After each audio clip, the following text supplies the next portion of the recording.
All right, just for once, allow me to be excited about a transfer. Like, we do all the analytic stuff and we do all the, hey, where does he fit into the team type thing? And we can do that once he's got the shirt on and all that sort of thing. But really, and I get it, a goalkeeper is exciting.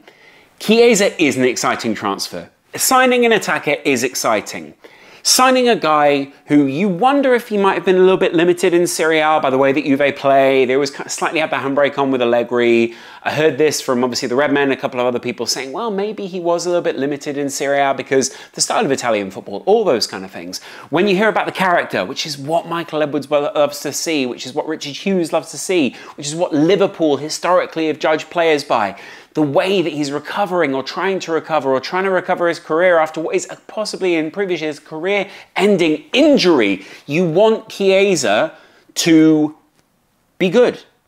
Like, he suits all the things that are so Liverpool. He can carry the ball, he's got a lot of speed, he's attacking, he was really going to suit the style of Arne Slot. He's going to be not only great backup, but he's going to push the starting players. He can score goals. There's a possibility that, hey, with that handbrake on, some of his statistics may slightly inflate and may also improve quite drastically. There is also the chance that under a coach who is a very attacking winger coach, we can see something incredible. Now, of course, on the other side of that, there is the idea that Chiesa is slightly injury prone.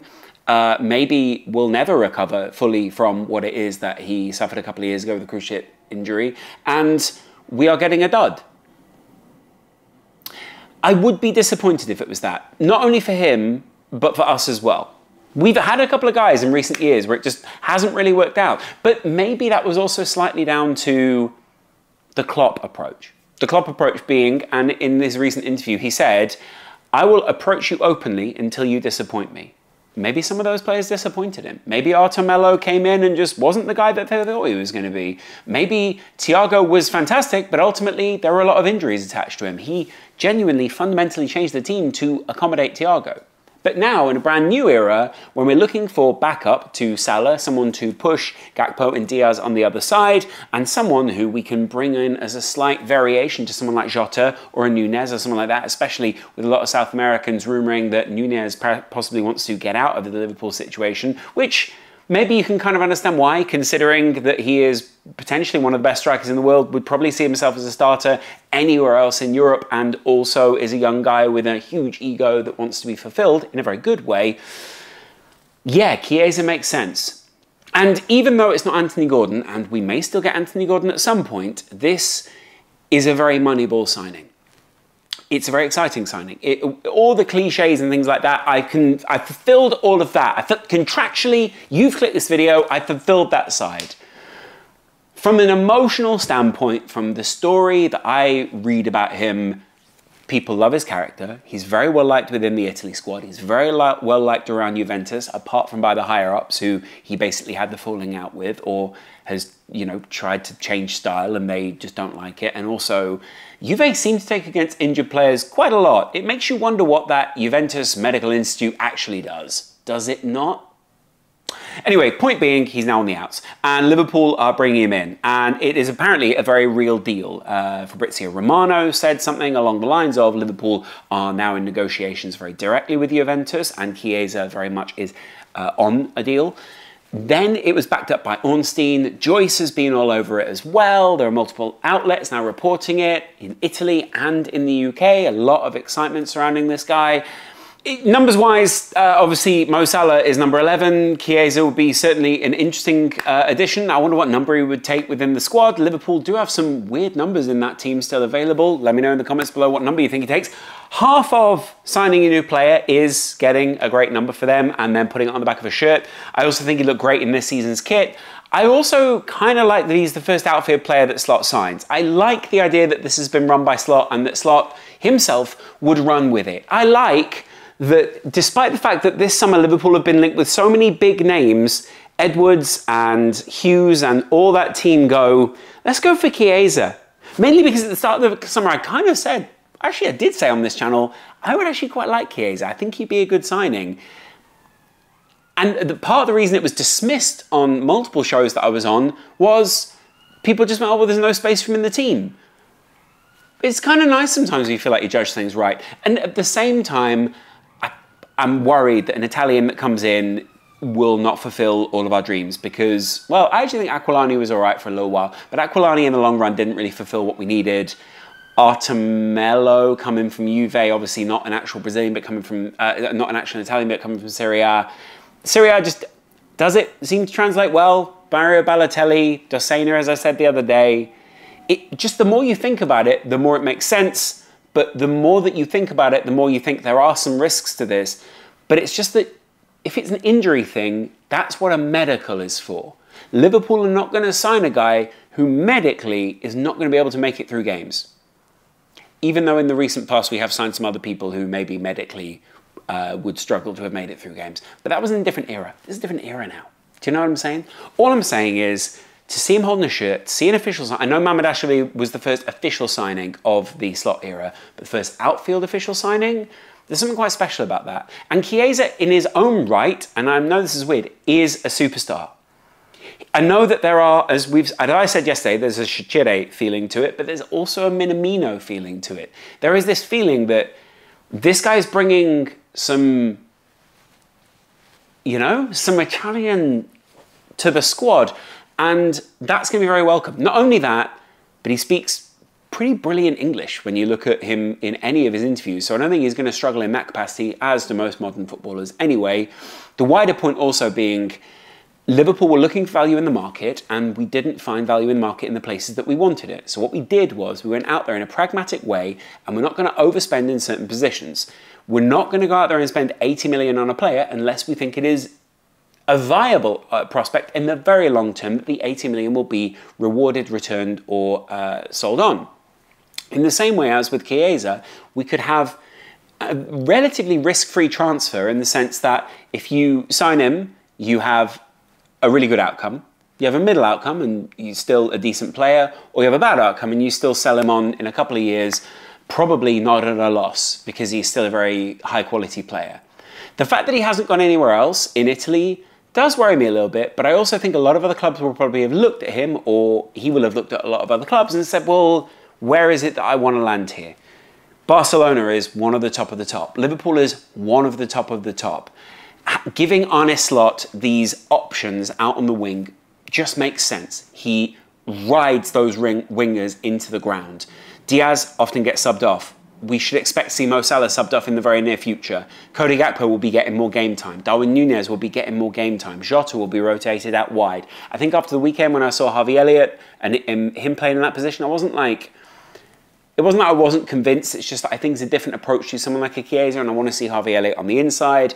If someone like Gravenberch or McAllister gets injured, we're going to have to drop Szoboszlai back a little bit into one of those 2 6s, and then that means Harvey Elliott's going to need to come in, possibly even Chiesa in a 10, maybe more attacking role. He's great at carrying. He is a very good carrier. His combination play sometimes leaves something to be desired, but I think we can coach him up. He's still only 26.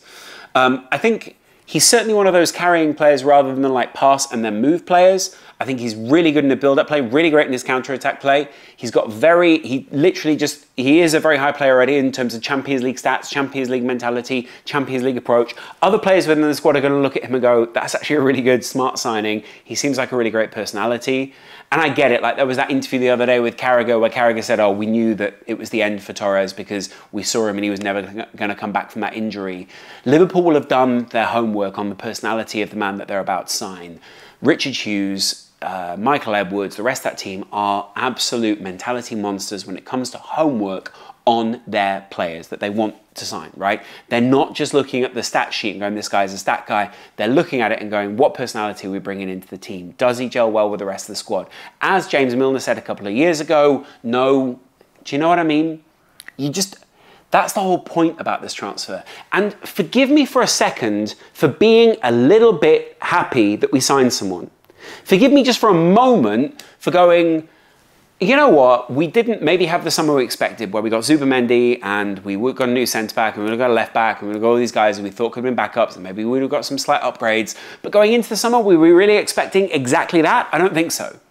So the spoilt nature with which sometimes as a fan base, but especially the online fan base, where it's like, hey, I'm a visible fan, we should expect better, FSG are terrible, whatever. It's just, sometimes despair a little bit. I think we're losing some of the joy. We are thieving our own joy away from us by basically like not appreciating and living in the moment a little bit. Get a little bit lost in a transfer. Enjoy the new player that you have. It's a new toy to play with. It's a new guy to work out. It's a new guy to make a relationship with. It's a new player that can come in and be fun and score goals. He seems to be the kind of guy who is a big game player. He was definitely handbrake on at Juve. He definitely was playing in multiple positions. So when people look at his stats, it's like he was meant to be there for hookups and to carry, but then also to enable other players like Vlahovic and some of the other more limited players within the squad.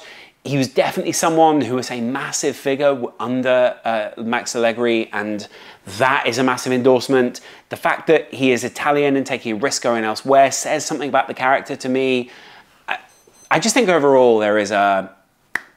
For me, there's a feeling of excitement in that it's like, I want Slot to do well, right? And I wanted this Liverpool team to transition in a seamless enough fashion. But what I've realised since is, it's only smooth on the outside to us. It's rough on the inside because there is trepidation and worry and all these kind of things. And so, really, we're just either telling ourselves that this is a smooth transition and it's looking like a swan where it's like graceful on the surface but like really going underneath, or we're just acknowledging that change and growth and replacing players and teams is sometimes difficult. And actually, Liverpool's transfer policy is not faultless. I'm sure it's not faultless. But it certainly is, from my perspective, a worthwhile way of approaching transfers. Because I think if we were to go the other way, we could I think people would condemn us and say, oh, that's a scattergun approach. They're trying to replace too many players, get rid of the Klopp era, blah, blah, blah. This is the most, scan what we got in the squad, move it forward, see what happens.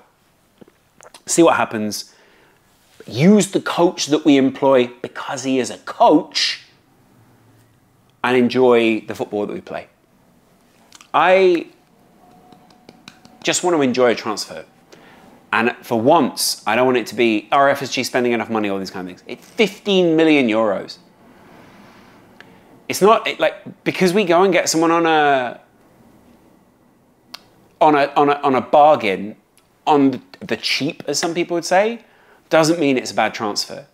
And I'm kind of bored of the doom-saying harbinger types of, yeah, it's easy to say something's going to go wrong in a football club, always. And of course, it's also easy to say that everything is going right, which is not what I'm saying. But what I'm bored of watching is everything's bad, you watch, in the end I'll be proven right, because I've been in that kind of content. I've sat next to that kind of content, where it's just everything is going to go wrong at some point. Yeah, it's football, stuff goes wrong, you lose. And in that moment, that person goes, see, I was right, we lost. And I've got the video coming out later this week. Liverpool will lose. At some point. And at some point, everyone's going to go, oh, see, Slot's terrible, Liverpool should have invested, Chiesa's not good enough, Salah's getting old, Van Dijk's up past it, the midfield should have had Zubimendi in it, this guy was this guy's rubbish. And that is just purely for clicks. And one thing I can say, I get you're clicking on it, I'm clicking on it, we're all watching the videos. I'm bored of watching people tell me, it's like Klopp, but it's not like Klopp. It's like harking back to the old days, but it's actually not harking back to the old days. You know, what it is, and this is what you need to understand, is it's like a more controlled version of Klopp. Yeah, it's the same players, man. Like, I get that, but the football is so different to Klopp. And I get it. Obviously, there's pressing, and obviously there's intensity, and obviously still the same players are there. And they transition really well. But it is so different to Klopp that when you speak about Klopp, it's like saying, like, this cheddar is the same as this mozzarella because they're both cheeses. And it annoys me because, I don't know why it annoys me, because I want to make some content that people watch. Anyway, Chiesa, welcome. You are more than welcome to this club. We love an Italian. We struggle with a couple. Whether you're this, whether you're high end, mid or low, you're still welcome. And I think we should approach you in the same way as Klopp did. The open, we're going to be honest with you, we doubt elements of the game. And frankly, as fans, even when you disappoint us, we'll still come back the next game. I think people are too quick to forget how bad it's been. And it's mostly because they want the clicks. Welcome, Chiesa. If that is that you choose to make the transfer. Talks are very progressed. Appreciate you guys. I'll chat to you in a while. Of course, there's another Chiesa video. I'll be doing a tactical Chiesa video when he is holding the shirt. And I'll chat to you guys in a little while. Much love. Bye.